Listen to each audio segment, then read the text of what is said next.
Friend welcome to shine award with आज। इस video में हम लोग देखने वाले हैं क्लास 12 समाजशास्त्र का बहुत ही इंपॉर्टेंट क्वेश्चन, बल्कि जो भी महत्वपूर्ण प्रश्नों के उत्तर हैं वो हम लोग इस वीडियो में देखने वाले हैं। तो जो जितने भी प्रीवियस ईयर्स में आपके सोशियोलॉजी के क्वेश्चन पूछे गए हैं उनमें से हम यहाँ पे मोस्ट इंपॉर्टेंट क्वेश्चन देखने वाले हैं। तो चलिए स्टार्ट करते हैं। तो आप इस वीडियो को एंड तक देखिएगा और वीडियो स्टार्ट करने से पहले से लाइक कर दीजिए और चैनल को भी सब्सक्राइब कर दीजिएगा। तो चलिए स्टार्ट करते हैं। तो पहला क्वेश्चन है हमारा, सामाजिक वर्ग की आधारभूत विशेषताएं क्या है, व्याख्या कीजिए। तो सबसे पहले हम लोग देखेंगे सामाजिक वर्ग क्या होता है। तो इसका उत्तर देख लेते हैं। जब जन्म के अतिरिक्त समाज किसी भी आधार पर विभिन्न समूहों में बंट जाते हैं तो इसे सामाजिक समूह या सामाजिक वर्ग कहते हैं। मतलब कि क्या होता है कि जन्म के अतिरिक्त, मतलब कि जन्म के आधार पर नहीं, किसी भी आधार पर, जैसे भाषा के आधार पर या धर्म के आधार पर जब कोई समाज में अलग अलग समूह या समुदाय बन जाते हैं तो इन्हें सामाजिक वर्ग कहते हैं। सामाजिक वर्ग को भली बात समझ लेने के पश्चात उसके आधारभूत विशेषताओं का उल्लेख निम्न प्रकार से किया जा सकता है। मतलब कि जब हम लोग अब हम समझ गए ना कि जन्म के आधार के अतिरिक्त जब किसी अन्य तरीके से बढ़ जाता है समाज तो उसे क्या कहते हैं, सामाजिक वर्ग कहते हैं। तो अब इसकी आप अनेक प्रकार से विशेषताएं लिख सकते हैं। तो यहाँ पर हम लोग फर्स्ट हेडिंग लिख रहे हैं, सामाजिक वर्गों का निर्माण होता कैसे है। प्रत्येक समाज में विभिन्न स्थिति रखने वाले वर्ग पाए जाते हैं। स्थितियों के उतार चढ़ाव का क्रम निरंतर चलता रहता है और इसी से विभिन्न वर्गों का निर्माण होता है। तो क्या होता है कि मतलब जो भी समाज समुदाय होता है वहाँ पर सभी लोग एक स्थिति के नहीं होते, कोई ऊंचे होते हैं कोई नीचे होते हैं। मतलब किसी पास ज़्यादा पैसा होता है किसी पास कम होता है। तो इसी हिसाब से वो लोग अपने अपने वर्ग बना लेते हैं। तो इसी से सामाजिक वर्गों का निर्माण होता है। सेकंड हेडिंग है, उच्च नीच की भावना। तो एक वर्ग के व्यक्ति अपनों को दूसरे वर्ग के व्यक्तियों से श्रेष्ठ या हीन समझते हैं। उदाहरण के लिए पूंजीपति वर्ग अपने आप को दूसरे वर्गों से उच्च या श्रेष्ठ समझते हैं। तो क्या होता है, जैसे कि जब एक ही समाज में रहकर अलग अलग, जैसे कोई ज़्यादा पैसे वाले कोई कम पैसे वाले, तो उसमें क्या होता है, वो मनमुटाव उच्च नीच की भावना आ जाती है कि हम बड़े आदमी हैं ये छोटे हैं, इस टाइप से। तो इससे भी सामाजिक वर्ग बढ़ जाते हैं। उसके बाद आता है परस्पर निर्भरता। तो समाज के सभी वर्ग आपस से जुड़े होते हैं और परस्पर एक दूसरे पर निर्भर करते हैं। बल्कि चाहे जितना भी कोई इंसान बड़ा छोटा हो, लेकिन वो सब आपस में कुछ ना कुछ संबंध रखते हैं। यह पूर्णतः स्वतंत्र नहीं होते, वरन सामाजिक व्यवस्था को चलाने के लिए विभिन्न आपस में सहयोग करते हैं। मतलब कि ये जो है एक दूसरे पर आश्रित रहते हैं। जैसे कि जो छोटे लोग होते हैं, जो कम अमीर होते हैं, वो छोटी छोटी दुकानें चलाते हैं जिसमें थोड़ा थोड़ा सामान मिलता है। बड़े लोग बड़ी बड़ी चीज़ें चलाते हैं। तो एक दूसरे पर निर्भर रहते हैं एक रूप से। उसके बाद आ जाता है योग्यता पर आधारित। योग्यता पर आधारित जो वर्ग बनते हैं वो, तो वर्ग का आधार जन्म नहीं वरन व्यक्ति की योग्यता, जन्म, धर्म, लिंग भेद, शिक्षा, व्यवसाय आदि बातों पर निर्भर करता है। व्यक्ति अपनी योग्यता के बल पर अपने वर्ग में परिवर्तन ला सकता है।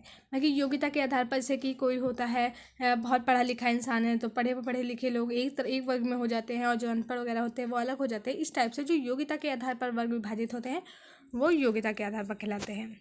तो ये था हमारा फर्स्ट क्वेश्चन। आई होप आपको समझ में आ गया होगा। अब सेकंड क्वेश्चन पे चलते हैं। तो जो हमारा सेकंड क्वेश्चन है वो है, माल्थस के जनसंख्या सिद्धांत की विवेचना कीजिए। ये बहुत ही इंपॉर्टेंट क्वेश्चन है। ये आपका बहुत बार पूछा जा चुका है और ये बहुत इंपॉर्टेंट है, तो आप इसे बहुत अच्छे से लर्न करेगा। तो चलिए देख लेते हैं। तो जो माल्थस का जनसंख्या सिद्धांत था वो क्या था। तो सबसे पहले हम लोग हेडिंग डालेंगे माल्थस का जनसंख्या वृद्धि का सिद्धांत। तो यहाँ पर हम लोगों ने पॉइंट वाइज लिखा है, तो आप चाहे तो पॉइंट वाइज लिख सकते हैं या फिर ऐसे डायरेक्ट भी लिख सकते हैं। तो जनसंख्या का सिद्धांत प्रसिद्ध अंग्रेजी राजनीतिक अर्थशास्त्री थॉमस रॉबर्ट माल्थस 1766 से 1734 का है। तो ये चीज़ है कि कब इन्होंने ये सिद्धांत दिया था। उसके बाद सेकंड है, माल्थस का जनसंख्या वृद्धि का सिद्धांत an essay on the population 1788 नामक निबंध में स्पष्ट किया है, जो एक निराशावादी सिद्धांत था। तो इन्होंने ये अपना सिद्धांत किसमें दिया है, an essay on the population वाली बुक इन्होंने लिखी थी, उसी में इन्होंने इस सिद्धांत का प्रतिपादन किया था। उसके बाद आ जाता है जनसंख्या का, माल्थस का जनसंख्या सिद्धांत के अनुसार जनसंख्या में वृद्धि अनियंत्रित रूप से होती है, लेकिन मनुष्यों के भरण पोषण के साधन कृषि उत्पादन सीमित होते हैं। तो इन्होंने क्या बताया था अपने सिद्धांत के अंतर्गत कि जो मनुष्य होते हैं उनकी जनसंख्या बहुत ही तेज़ी से बढ़ रही है, बल्कि अनियंत्रित रूप से बढ़ रही है, लेकिन जो उनके खाने पीने के कृषि के साधन है वो तो सीमित ही है ना, वो तो जितना इंसान कर रहा है उतना ही कर रहा है और बाकी जनसंख्या बढ़ रही। तो इन्होंने ऐसा अपने सिद्धांत के अंतर्गत बताया था। उसके बाद आ जाता है, माल्थस की जनसंख्या नियंत्रण के 2 उपाय दिए हैं जो कि इस प्रकार है। तो माल्थस ने 2 उपाय दिए हैं। ये बहुत ऑब्जेक्टिव में भी आ जाता है, एमसीक्यू में, कि माल्थस की जनसंख्या नियंत्रण के कितने उपाय हैं। तो उनके 2 उपाय हैं, आप याद रखिएगा। पहला आ जाता है प्राकृतिक निरोध। तो प्राकृतिक निरोध क्या होता है, तो प्राकृतिक आपदाओं के कारण लोगों की मृत्यु होती है जिसके कारण जनसंख्या पर प्राकृतिक रूप से नियंत्रण होता है, तो इसे प्राकृतिक निरोध कहते हैं, जैसे भूकंप, सुनामी आदि।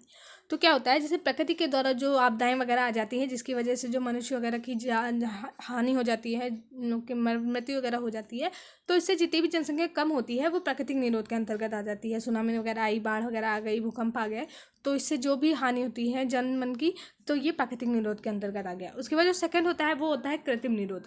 कृत्रिम निरोध क्या होता है? यह मानव निर्मित उपाय हैं जैसे गर्भ निरोधक उपाय, ब्रह्मचर्य, देह से विवाह करना आदि। ये जो होता है मनुष्य अपने पर होता है, वो अपने आप करता है, जैसे कि गर्भ निरोध करना और ये सब देह से विवाह करना आदि, जिससे कि जनसंख्या कम हो। उसके बाद आता है माल्थस के सिद्धांत की आलोचना। तो ये भी कभी कभी पूछ लिया जाता है आपके पेपर में कि माल्थस के सिद्धांत की आलोचना करिए, तो ये भी बहुत इंपॉर्टेंट है। तो यहाँ पे भी पॉइंट वाइज है। उदारवादी और मार्क्सवादी विद्वानों ने माल्थस के विचार की आलोचना की है कि गरीबी के कारण जनसंख्या वृद्धि है। तो जो उदारवादी और मार्क्सवादी विद्वान थे उन्होंने माल्थस के विचार की जो है वो की है, आलोचना की है कि गरीबी के कारण जनसंख्या वृद्धि हुई है। सेकंड है, समाजशास्त्रियों ने बताया कि गरीबी, भुखमरी जैसी समस्याएं उत्पादन की कमी की वजह से नहीं बल्कि आर्थिक संसाधनों के असमान वितरण के कारण है। तो उन्होंने क्या बताया कि ये जो हमारी भुखमरी, गरीबी वगैरह होती है, ये सब उत्पादन की कमी की वजह से नहीं है बल्कि असमान वितरण की, मतलब किसी को ज़्यादा मिल रहा है, किसी को कम मिल रहा है, जिसकी वजह से कोई तो बहुत ज़्यादा पैसे वाला हो जा रहा है, बहुत ज़्यादा अनाज वगैरह हो रहा है और कोई कुछ भी नहीं पा रहा है। इस टाइप से इन्होंने बताया। उसके बाद नेक्स्ट पॉइंट है, जनसंख्या में वृद्धि के साथ ही जीवन स्तर में भी वृद्धि होती है। इसका कार्य विज्ञान एवं तकनीक के विकास से है। और उन्होंने कहा था, जो अन्य विज्ञान थे इनका जो आलोचना कर रहे थे, उन्होंने कहा था जब जनसंख्या में वृद्धि होती है तो इससे जो है मनुष्य के जीवन स्तर में भी वृद्धि होती है। तो आई होप आपको ये क्वेश्चन भी समझ में आ गया होगा। अब हम चलते हैं हमारे नेक्स्ट क्वेश्चन की तरफ। तो जो नेक्स्ट क्वेश्चन है वो है हमारा, जातीय संस्कृति से आप क्या समझते हैं? तो चलिए इसका आंसर देख लेते हैं। जातीय संस्कृति एक ऐसी प्रक्रिया है जिसमें निम्न जाति के सदस्य किसी उच्च जाति के क्रियाकलापों को अपनाकर अपनी सामाजिक स्थिति को ऊंचा करने का प्रयत्न करते हैं।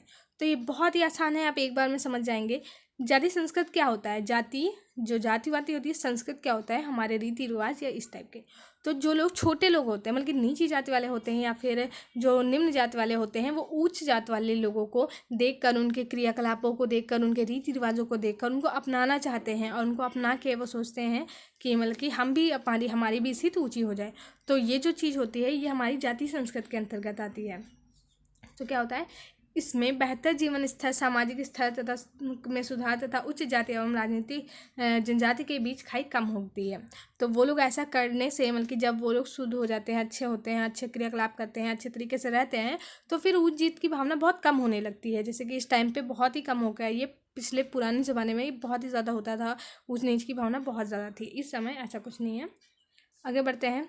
निम्न जाति के लोगों द्वारा उच्च जाति के रीति रिवाजों को अपनाया जाता है, जैसे शाकाहारी भोजन करना, यज्ञोपवीत धारण करना, धार्मिक उत्सव मनाना आदि। जो निम्न जाति के लोग होते हैं वो जो है उच्च जाति के लोगों के रीति रिवाजों को पालन करते हैं, यही सब करते हैं, यज्ञ वगैरह करते हैं, पूजा पाठ करते हैं, शाकाहारी भोजन करते हैं, ये सब ऐसे करके।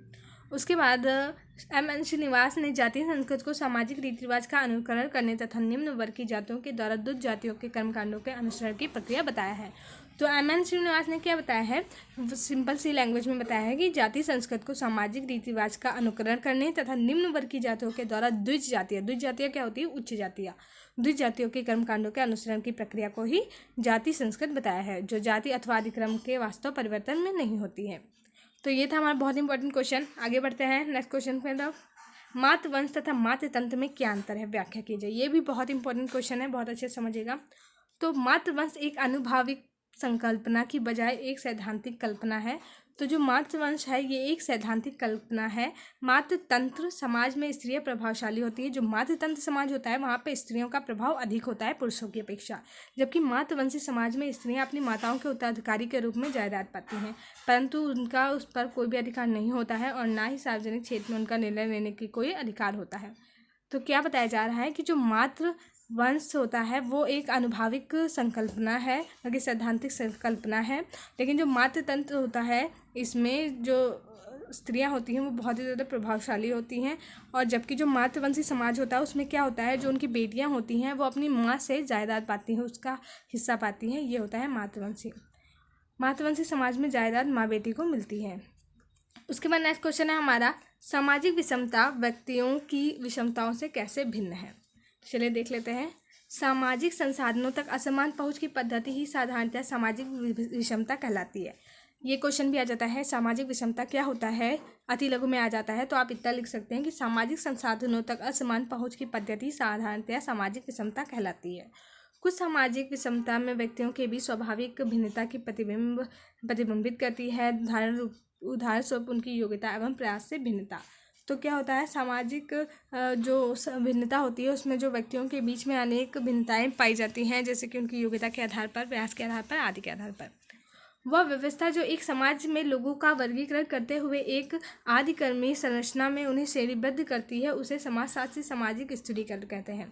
मतलब कि जब एक समाज में लोगों का वर्गीकरण करते हुए उन्हें किसी अन्य संरचना में ढालने का प्रयत्न करते हैं तो इसे सामाजिक स्थिरीकरण कहा जाता है। यह अधिक्रम लोगों की पहचान एवं अनुभव, उनके दूसरे से संबंध तथा साथ ही संसाधनों एवं अवसरों तक उनकी पहुँच को आकार देते हैं। तो ये सारा कुछ इसके अंतर्गत होता है। आई होप आपको ये क्वेश्चन समझ में आ गए होंगे। ये बहुत इंपॉर्टेंट क्वेश्चन थे और अगर जो आपको इन क्वेश्चन की पीडीएफ चाहिए तो आप टेलीग्राम से ले सकते हैं। टेलीग्राम का लिंक आपको डिस्क्रिप्शन बॉक्स में मिल जाएगा। तो अगर जो आपको ये वीडियो अच्छी लगी तो प्लीज़ से लाइक करिए और मेरे चैनल को भी सब्सक्राइब कर दीजिएगा ताकि ऐसी मोस्ट इंपॉर्टेंट वीडियो आपको मिलती रहे। Thank you. मिलते हैं नेक्स्ट वीडियो में।